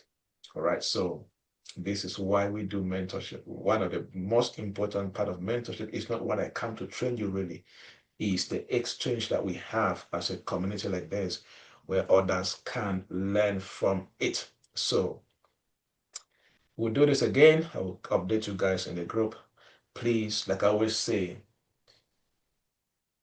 one of the best prices you can pay in your life is the price of consistent action. And I tell you, it's one of the highest things that the enemy attacks in the lives of people. If you come to a place in your life where you can pick some non-negotiables and do it every day without skipping a day, people have no idea the blessing of that in destiny. For many of you, this session has brought you here. You're in a place where you need to establish some non-negotiables. And a non-negotiable that builds your capacity is one of the best things that can happen to you. I always say that, you see, I don't come from a very, as one guy told me, I thought he came from a very rich family. I laughed until, all right. But one of the best things that I did by mistake that helped me was that I paid the price to understand that, hey, if you become good at this and this and this, your life will never remain the same. And true be to God, till today, I'm not saying you should do that, but especially I always try to empathize with women and all of that. But till today, I have a philosophy. Since 2012, I spend at least 4 hours every day to build my capacity. So whether go up, come down, 4 hours of my day is dedicated to building capacity. And when I say capacity, talking about spiritual capacity and mental capacity. I am telling you, it's a spiritual law. There's a depth of capacity that when you begin to build, the world has no choice than to conspire and bless you. It's a law by God. It's the law of seed time and harvest time. When you're studying books or reading articles, you're planting seeds. Someday they will grow and you're going to harvest. But you see, the most difficult thing for humanity is to build capacity. You know why? Carnality, the flesh, is going to fight you. You are not feeling sleepy at all. The moment you hold a book to read, sleep comes from nowhere. I always say that anything that attacks your ability to build capacity is demonic, and people don't understand why I say that.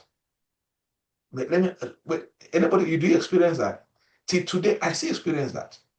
The moment you pick a book to read, you are not sleepy, but the moment you pick a book to focus, sleep comes out of nowhere. You think that that's normal. It's not.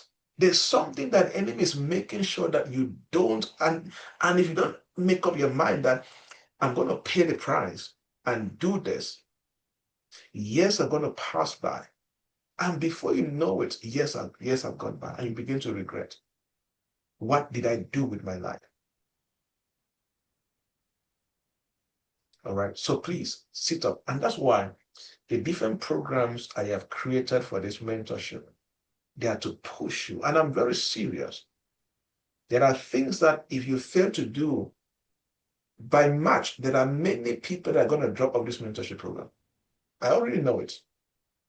Because in any community like this, more than 70% never live up to the expectations. May you not be the one, because I'm not going to be pampering people. I'm going to make sure that if you don't live up to the expectation, you don't belong here. You don't belong here. Because I don't want to carry the weight that I have, 20 mentees in the group or 30 mentees in the group, and under 5 are serious. No, I'm not carrying that weight and that burden, because mentorship is a lot of weight and a lot of burden, because you're constantly making sure that there is somebody somewhere who is believing that they cannot fail in life because they have come into contact with you. It's a lot of weight, in there. So I want to challenge you. Please sit up. There are many of us that we are in a place in our lives where the only condition God wants you to fulfill is to sit up. I'm telling you. There are many people, you are in a place where God is telling you, through faith and patience, you will inherit the promise. This is where somebody is. God is just telling you, can you stay? Can you pick it like that and stay? Can you say to yourself, okay, 2 hours every day I am giving to this? Can you stay with that 2 hours every day for 90 days without skipping a day? Can you do that? If it is, see, this is how I live. There are some things in my life that if it is not life and death, there are some things my wife knows. There are times within the evening that if we don't talk, it's the next morning. It's the next, if we don't talk on call, it's that it has passed. Because I'm going offline, I'm switching on my phone, and I'm staying on what matters. And I always want to tell her, I can only become a better husband to you and a better father if I'm doing what I'm doing. So, because these things are important. It's not about age. There are some things that if you catch early, before you clock 30, 35, 40, they will think that you have lived for years. There are fathers that sit under me to listen. It's not because I'm too old, but just because some things that I was able to pay the price years ago and do consistently without breaking a schedule. Do you know that sometimes when they book my flight to go speak somewhere, and sometimes I recommend for the flight to change so that I don't miss what I do every day in terms of studies and research and things like that. Because that's how important it is to me.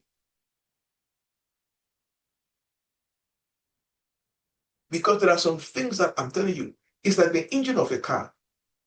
As long as the engine in the car is okay and functioning, that car is going to move someday. So is your engine function? How is your back end? Anything you see in public is as a result of what is happening in the back end. And I'm telling you from experience, the back end will take more than motivation. Oh my goodness. It will take extra effort, extra discipline, extra self-control. It will take more because your body is going to fight you. I'm telling you, your mind will fight you. But you have to tell yourself, you live from the spirit and the soul before the body. So you have to learn how to train your soul and your body to obey your spirit. You have to train yourself. You have to train your mind to obey your spirit man. Train your emotions to obey your spirit man. Train your body to obey your spirit man. So when it's time to study, the body wants to sleep. You speak to the body from your spirit. You cannot sleep now. We have work to finish. And learn to challenge yourself. Learn to push yourself. What I do is, for example, if I miss my routine for today, let's say I miss 2 hours of it. Tomorrow, instead of studying 4 hours, I'm going to do 5 hours or 6 hours. Tomorrow must pay for yesterday. I'm telling you. No, you must pay. You don't go like that. You must pay for it. I am in a routine now. I love movies, right? But I'm in a routine now where I watch one movie every 3 months. And every 3 months, I set the goals for the things I'm going to achieve before I watch the movie.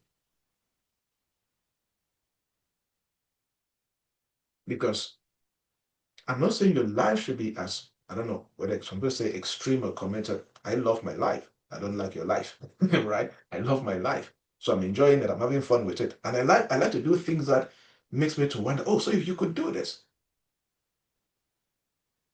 There was a time I read the entire Bible for 28 days. I was doing it to see how I can hold attention and how I can go the extreme to study long materials at the fast pace. It was a challenge to me. I was like, oh, so you could do that. So you could do that.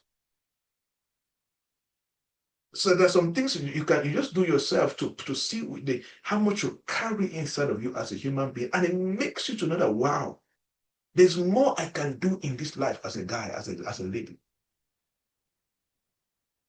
All right. I want to challenge us. I don't think anybody here is above 50, right? So on average, we say I'm about let's say the oldest person has about 30 years ahead of you. God granting everybody long life, like minimum 30 years. That's so much to do in your generation. That's so much time to clock 50 to clock 45, and you're living the fullness of life and living a prosperous life in a way that you never imagined.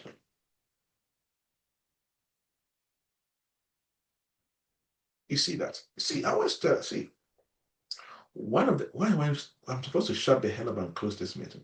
But let me say this and then close. See, many people don't come from their background, maybe the way they grew up is not like mine per se, but one of the reasons I'm always grateful for life is that see where I come from, my perspective.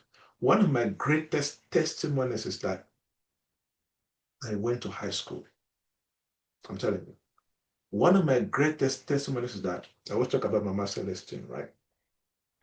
Is that she moved heaven and earth to make sure that I finished high school. I went to school. When I was done with primary school, my stepdad and my mom, my biological mom, most people, Mama Celestine is my biological mother's elder sister. Many people know how they call here. But that's the person that many people know as my biological mother because she's the one that made sure that I went to school. She took me from the village, and I entered Kumbu town at 1 a.m. in the night. She made sure I must go to school. That's why there is nothing in this life that makes me to feel I've lost things. I've lost a business deal. I lost my own money, more than 50 million. The business deal. Like, lost all my savings in the business deal. Right? There is nothing in this life I have lost that makes me think twice. Like a tear, like I wear a sarcasm, never. You know why? Because I always feel as if I'm living a borrowed life. Because I grew up in a village. When I was done with primary school, my path was clear.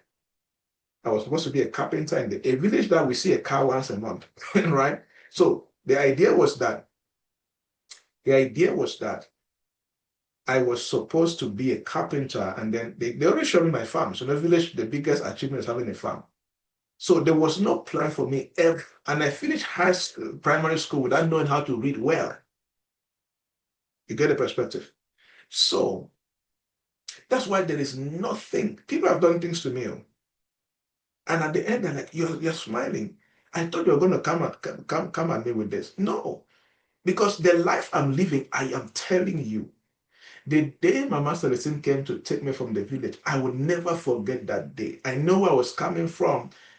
I went to carry, there's this frying pan that they fry gari. I went to carry to come and fry gari, right? So what I'm saying is that everything I am living right now is like a gift. It's like a borrowed life to me. So why am I sharing this story? When I see life that way, I want to do more in order to give more and to serve more. Because I'm like, that's one major way I see the mercies of God over my life. How God moved heaven and earth to make sure that I was in purpose or in destiny. And when you begin to see things like that, you're going to see that your life is not normal. And if we go back into your own life, you're going to see that there are some things that happen in your life that is mercy. Because when those things happened, you were not fasting and praying. You didn't even know God. But God, in his mercy, moved heaven and earth to make sure you're where you are. It doesn't matter what you've lost.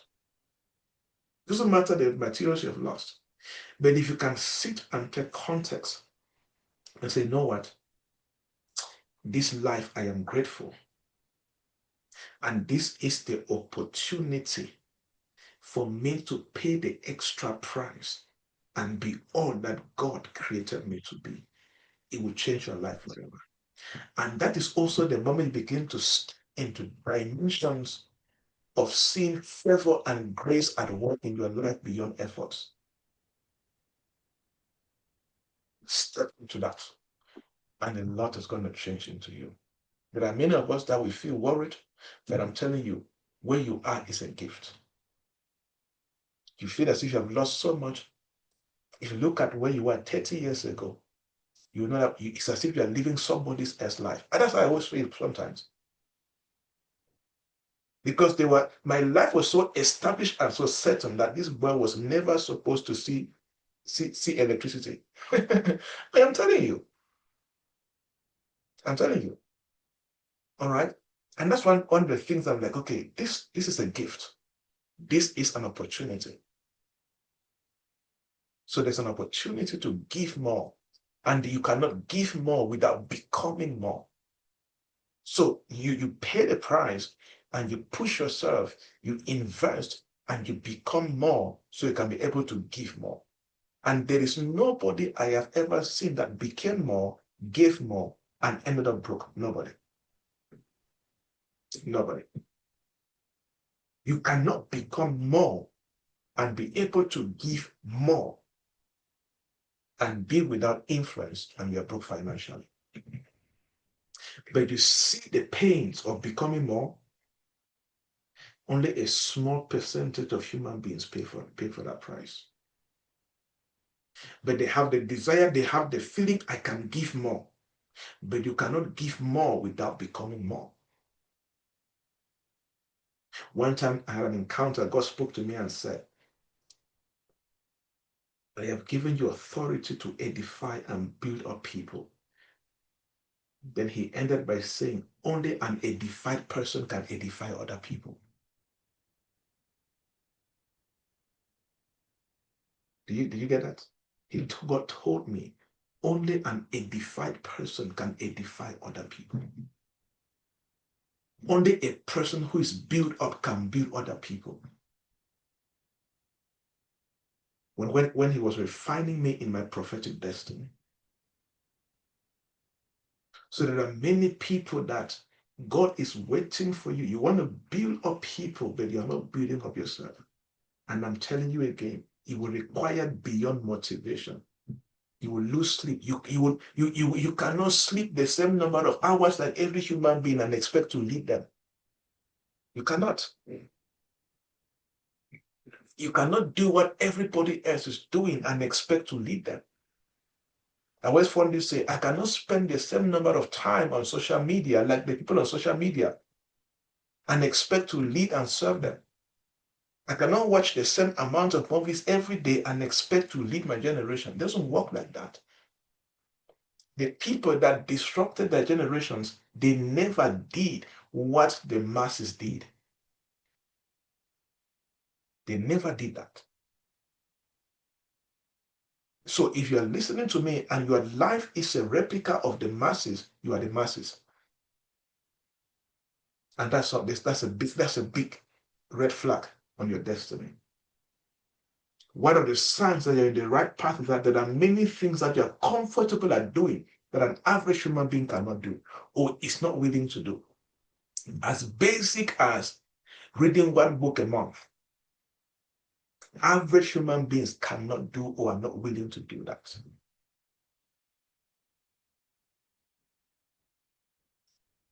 Let me shut the hell up.